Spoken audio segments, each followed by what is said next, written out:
If you're seeing Pharaoh ants in your house, do not spray them. You're actually spreading the problem, making it worse, not making it better. Hey guys, it's Trapper Tony here. Today we're going to talk about Pharaoh ants. We're going to go over a few things.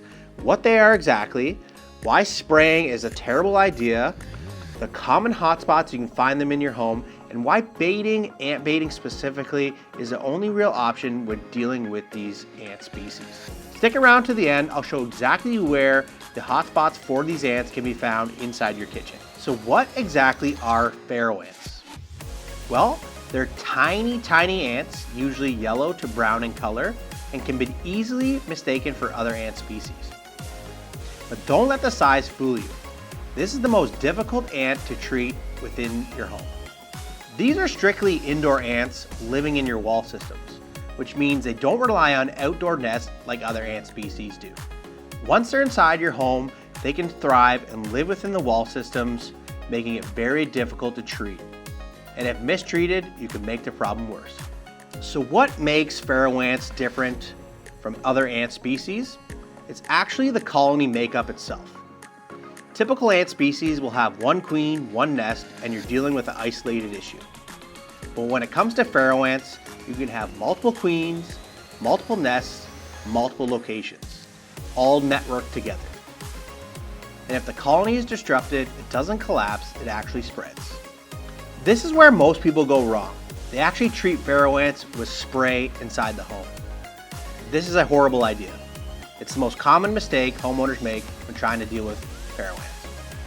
Spraying for these ants is a contact application and only kills the ants you see, but this isn't how the Pharaoh ants work. They rely on the internal structures and networks. If you spray, you create stress on the colony, and their response is something called budding.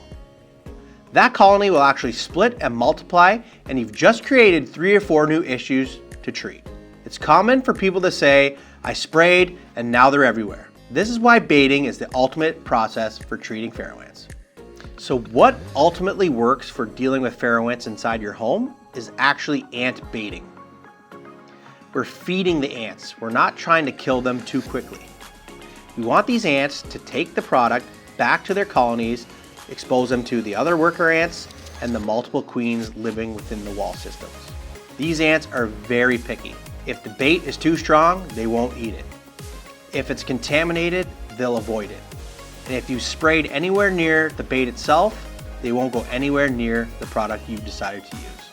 These products can come in a variety of formulations and makeups: starch-based, protein-based, sugar-based, or even fat-based applications.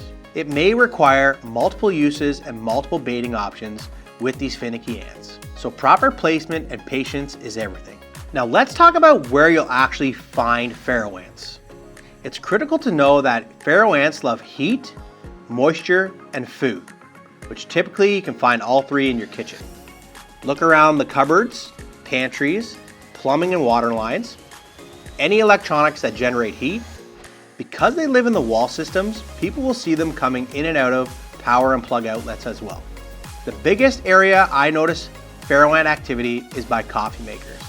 There's heat and moisture. If you're seeing Pharaoh ants in your kitchen, it's best to start to isolate these common hotspots in your home.